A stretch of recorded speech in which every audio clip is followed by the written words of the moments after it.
So the anatomy of a shoe. So what are the different parts of the shoe or the different terminologies you'll hear about a shoe?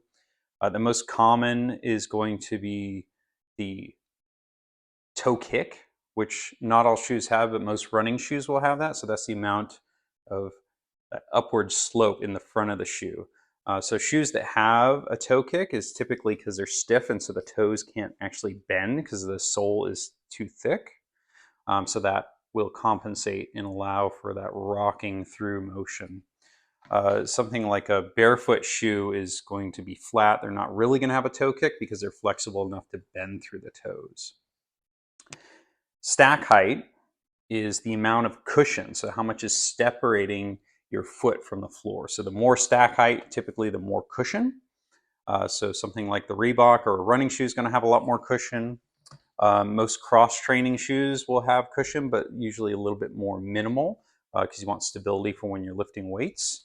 And then definitely like a barefoot shoe is going to have very minimal stack height. It's just going to be like a piece of rubber, so as close as you can get your foot to the ground without being barefoot.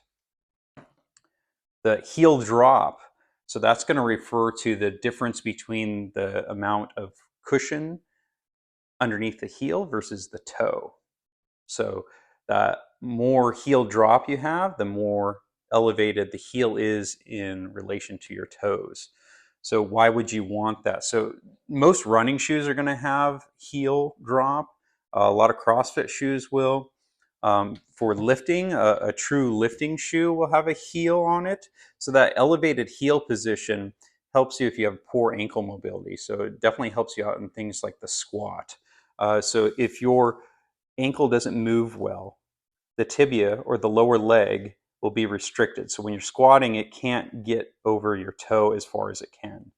But if you elevate that heel, it kind of buys you a little extra room. So you can get a little bit more over the toes, even though your ankle doesn't move as well.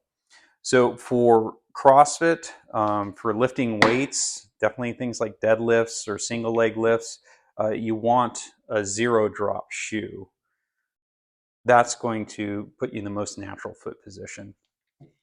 The heel elevated, again, that's going to be useful if you need it, particularly for lifts like the squat. Other lifts you're not going to need it as much. So then there's hybrid shoes out there for CrossFit. So some will have a built-in heel, some will be more flexible, some will be less flexible. If they're less flexible, they're going to have a toe kick. But I think the most important part of the shoe is the toe box. So a wide toe box means that your toes can spread. A wide shoe does not necessarily mean that. So you can have a wide shoe and still have a toe box that tapers. So the width of the shoe is actually measured at what would be the knuckles of the foot. So even though that's wide, if the toe box is narrow, your toes are still going to squish together, and that's not good. So ideally, you want a shoe that's going to allow that big toe to be straight, if not splay out a little bit more. And then if you use toe separators, you're going to need enough of a toe box to where your foot is not smashed in there because the toe spreaders keep those toes far apart. So something like the Ultra Solstice will allow you to wear toe spreaders. The LEMS Primal 2 has enough room in the toe box for that.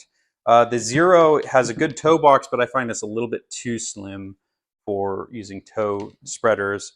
And then the Innovate F-Lite 260 has a more snug toe box, but it's not terrible. So I feel like it's got enough toe splay to get by, but definitely can't use any toe separators with that. So hopefully that was helpful, gave you a few more insights onto what people are talking about when we're talking about zero drop or heel drop or toe box versus a wide shoe.